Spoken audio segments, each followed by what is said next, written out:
Et bonjour à tous, aujourd'hui on se retrouve pour le test en vidéo d'un téléphone de Xiaomi, le Mi 4i.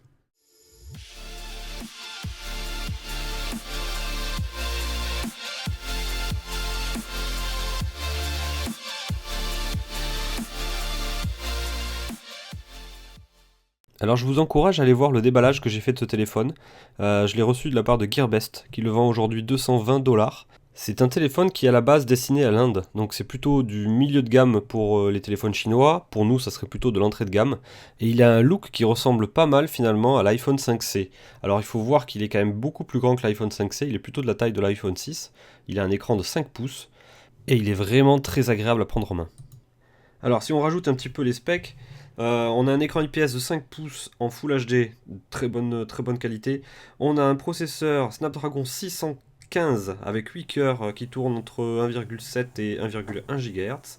Et on a un GPU Adreno 405, 2 Go de RAM, un stockage de 16 Go. Sur le mien, il n'y avait plus que 12 Go qui étaient disponibles pour installer les applications. On n'a pas de port micro USB, par contre, on a une batterie qui est plutôt intéressante, qui fait 3120 mAh.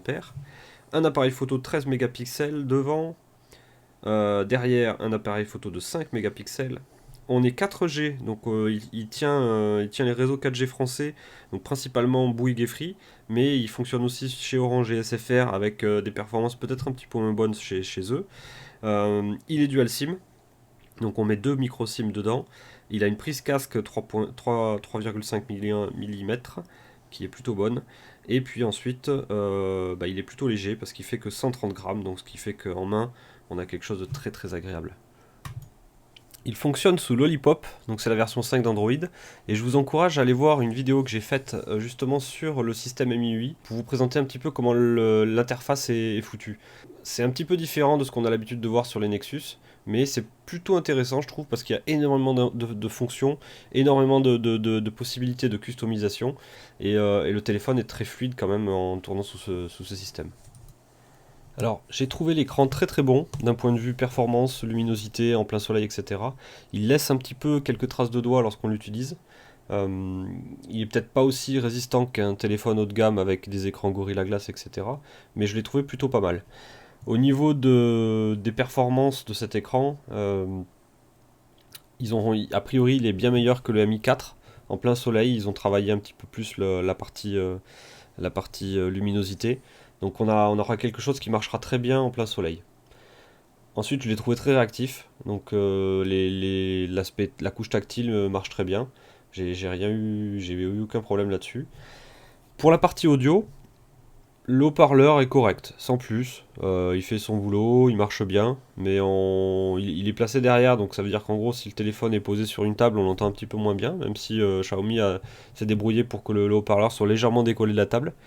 Euh, mais bon voilà, ça marche sur YouTube par exemple, ça sera déjà très confortable.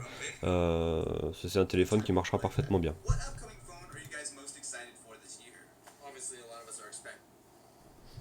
Au niveau des performances du processeur, alors il y a du très bon, c'est-à-dire que je trouve qu'il est très réactif sur certaines tâches. Ça rame pas trop, c'est fluide, etc. Puis il y a certains moments où il se met à ramer, principalement lorsque je prends des photos et des vidéos. J'ai remarqué qu'il y avait pas mal de lag, pas mal de saccades. Pour un téléphone de ce prix-là, c'est pas trop grave parce que de toute façon, on s'attend pas à ce que le truc aille à 200 km/h. Donc ça marche bien, c'est fluide, c'est réactif, mais il y a quand même quelquefois des petites latences, des petits blocages. Et je pense clairement que Xiaomi n'a pas terminé son travail de développement sur cette ROM. La ROM est encore un petit peu en développement. Donc avec Xiaomi, on sait qu'on a des ROM toutes les semaines. On a une mise à jour par semaine en moyenne qui permet de rajouter des fonctionnalités, mais aussi de corriger certaines latences, certains trucs qui marchent pas bien. Donc je pense que à terme, on devrait avoir quelque chose de bien plus optimisé et que là, pour l'instant, c'était un petit peu leur coup d'essai avec ce processeur. Des choses qui marchent pas bien. Bon, on voit quand même, vous voyez là, que le multitâche fonctionne quand même parfaitement. Donc, je me suis amusé à installer mon launcher favori sur ce téléphone et on peut dire qu'il fonctionne parfaitement. Il s'agit de Nova Launcher. Euh, je l'ai quand même pas mal sollicité, j'ai quand même installé quasiment toutes mes applications sur ce téléphone pour voir un petit peu ce qu'il avait dans le ventre. Je l'ai vraiment martyrisé d'un point de vue synchronisation, etc. Et au niveau autonomie, il n'y a pas eu trop de miracles, c'est-à-dire qu'il tenait une journée, pas plus. J'ai pas réussi à le faire tenir plus qu'une journée. Et voire parfois même un peu moins. J'ai remarqué que la veille ne tenait pas forcément bien, l'autonomie chutait assez rapidement en veille. Et ça, je l'explique, je pense, encore une fois, par des petits soucis d'optimisation de la ROM Xiaomi qui est peut-être pas encore tout à fait optimisée. Ce qui pourrait expliquer finalement que le téléphone chute un petit peu comme ça. Moi, j'ai vraiment aimé son design, son look, la prise en main, les matériaux qui sont utilisés, même si c'est du plastique par rapport à ce qu'on a l'habitude d'avoir en métal, etc. J'ai trouvé ça franchement pas mal. Je trouve que le boîtier est super joli, aucune trace de doigts ne sont laissées dessus, les boutons sont très agréables à l'utiliser, donc c'est vraiment un sans faute de la part de Xiaomi au niveau du look. Les petits bonus aussi qui sont proposés par Mi 8 sont vachement bien. Donc par exemple là vous voyez le mode utilisation à une main qui permet de réduire la taille de l'écran pour le rendre plus proche du pouce, pour qu'on puisse l'utiliser justement juste avec ce pouce. Ça ressemble un petit peu à ce qu'il y a sur l'iPhone. C'est intégré de façon un petit peu différente sur Xiaomi, mais franchement c'est une très bonne idée. Et ça s'arrête pas là, il y a énormément de petits bonus, de petites fonctionnalités d'économie d'énergie qui sont proposées par Mi 8. Donc il faut vraiment fouiller pour trouver tout ça, c'est génial. Si on s'intéresse maintenant un petit peu aux performances photo, donc je me suis pas mal amusé avec cet appareil photo. Euh, L'interface est identique à tous les autres Mi 8 justement, à tous les autres Xiaomi pour prendre des photos. Donc on a une interface qui est très simple mais qui est très fonctionnelle. Il suffit de cliquer à un endroit donné pour faire la mise au point, puis ensuite de recliquer pour prendre la photo. On peut aussi utiliser les boutons de volume pour prendre des photos en rafale, etc. Donc là-dessus, l'interface est chouette, ça marche bien, sauf que de temps en temps, bah, ça rame un petit peu, surtout quand on prend énormément de photos en rafale. Euh, on peut voir qu'il y a certains lags.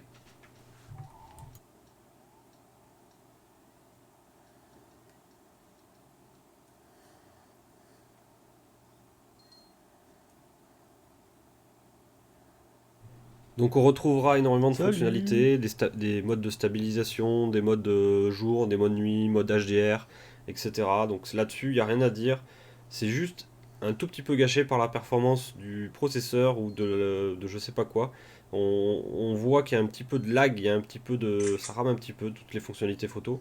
Même si globalement, les qualités qui sont prises au niveau des photos est plutôt très bonne en plein jour. Là-dessus, j'ai vraiment rien à dire. J'ai vraiment obtenu de très bons clichés. Et d'ailleurs, je vous en mettrai pas mal dans le test écrit. Il y aura pas mal de clichés photos.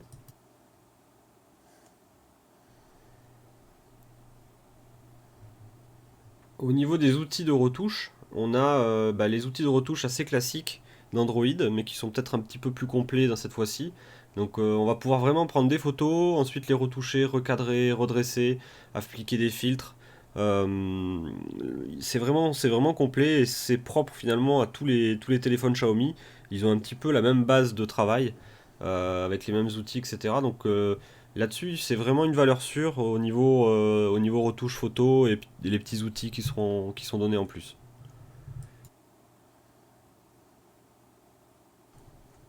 Là, je vous donne justement un exemple d'outil qui est bien foutu. C'est le mode refocus. Donc ça permet finalement de prendre une photo. Alors faut prendre une photo en étant très stable. Une photo où il y a différents éléments qui sont sur différents plans de vue, différentes distances. On va prendre une photo et ensuite on va pouvoir euh, en post-traitement justement refocuser sur un point particulier de l'image. Donc si on veut focuser sur le petit bonhomme qui est au plein écran, on peut cliquer dessus. On peut aussi focuser maintenant sur le clavier qui est derrière.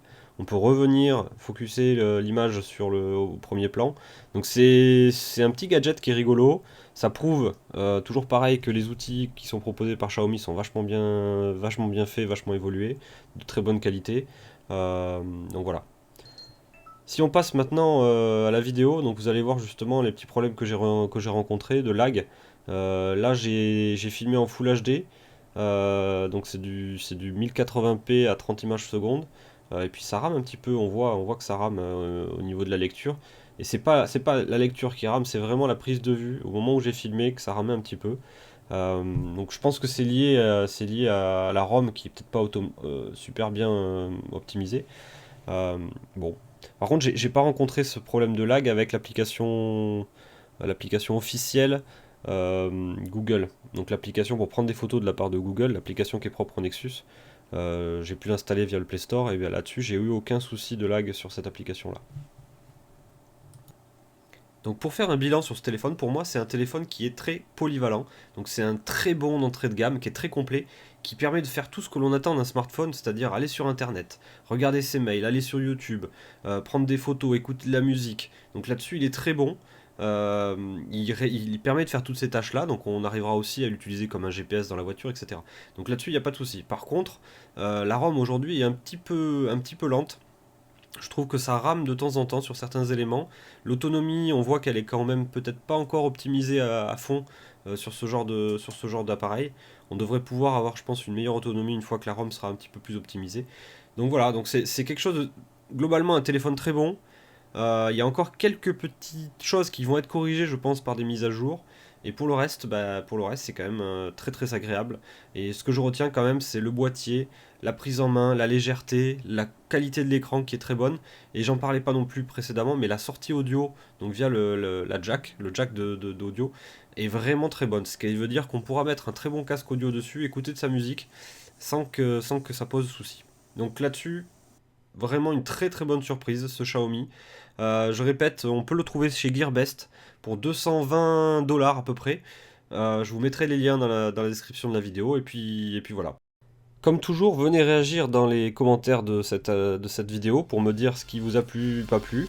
Et puis je vous dis à très bientôt sur la chaîne Blabla High Tech. Ciao!